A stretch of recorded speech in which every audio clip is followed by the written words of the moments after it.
Ezra చదివేటప్పుడు మరి శ్రద్ధతో చదువుతా వచ్చినాను, మరి వింటా వచ్చింది ఆ యొక్క వాక్యం. నీ నా జీవితాన్ని మార్చేది వాక్యం, నీ నా జీవితంలో మరి బాగు చేసేది వాక్యం. ఒకవేళ ఆ యొక్క వాక్యం ఒకవేళ అశ్రద్ధగా వింటున్నాను, మనల్ని మనం సరి చేసుకున్నాం. దేవా, నీ వాక్యం నేను అశ్రద్ధగా వింటున్నాను, దయతో నన్ను జ్ఞాపకం చేసుకో. నీ వాక్యం అనేటువంటి శ్రద్ధ నాకు దయచి. ఆ వాక్యము 119వ కీర్తన తెలిసినట్టు బాగానే అనేప్పటికీ కూడా మనం జ్ఞాపకం చేసుకుంటాం. 119వ కీర్తన 50వ వచనం.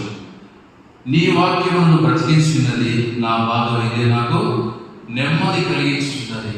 ఇక ఆ వాక్యము ఒకవేళ చిన్న పిల్లవాడు చెప్పుతాయి, మరి యవనస్తుడు ఇక్కడ నిలబడి చెప్పాలి, ఆ వాక్యం ద్వారా ప్రభుత్వం మాట్లాడతాడేమో, నిన్ను ఆదరిస్తాడేమో, నిన్ను సరి చేస్తాడేమో. ఏ విధంగా వినాలి? శ్రద్ధగా వినాలి, మనస్ఫూర్తిగా మనసు పెట్టి వినాలి.